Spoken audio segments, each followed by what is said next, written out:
Pourquoi l'inceste n'est-il pas un crime ?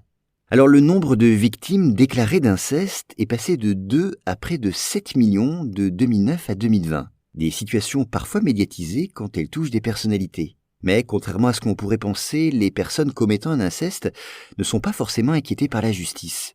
Alors elles le seront bien sûr s'il s'agit d'un adulte se livrant à un inceste sur un mineur. Dans ce cas, il est réprimé par le code pénal. Mais même là, il n'est pas considéré comme un crime en soi, mais comme la circonstance aggravante d'un viol ou d'une agression sexuelle. Quant au code civil, il prohibe surtout la filiation et le mariage entre ascendants et parents proches. L'inceste n'est donc pas interdit en tant que tel s'il concerne 2 adultes consentants. On le voit, en France, l'inceste est donc plus un tabou ou un interdit moral qu'une pratique réprimée par la loi, du moins lorsqu'il est pratiqué par 2 personnes majeures et consentantes. Mais attention, il n'en a pas toujours été ainsi. Sous l'Ancien Régime, l'inceste était considéré comme un crime. Mais la notion était entendue dans un sens très large, puisqu'elle pouvait aussi bien s'appliquer aux relations qu'entretenait un confesseur et sa pénitente. Par ailleurs, les 2 personnes impliquées étaient jugées aussi coupables l'une que l'autre. Elles avaient en effet commis, aux yeux de la société de l'époque, un grave péché.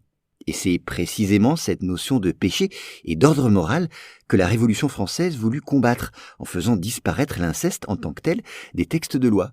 Quand il n'était pas consenti, il était alors considéré comme un viol. Alors enfin, il faut dire que dans de nombreux pays, les lois punissant l'inceste sont plus rigoureuses qu'en France. Ainsi, en Allemagne, au Royaume-Uni ou aux États-Unis, l'inceste est considéré comme un crime même entre 2 adultes consentants. Alors, soucieux de renforcer la législation contre l'inceste, le ministre français de la Justice a affirmé son intention de relever à 18 ans le seuil de non-consentement en cas d'inceste.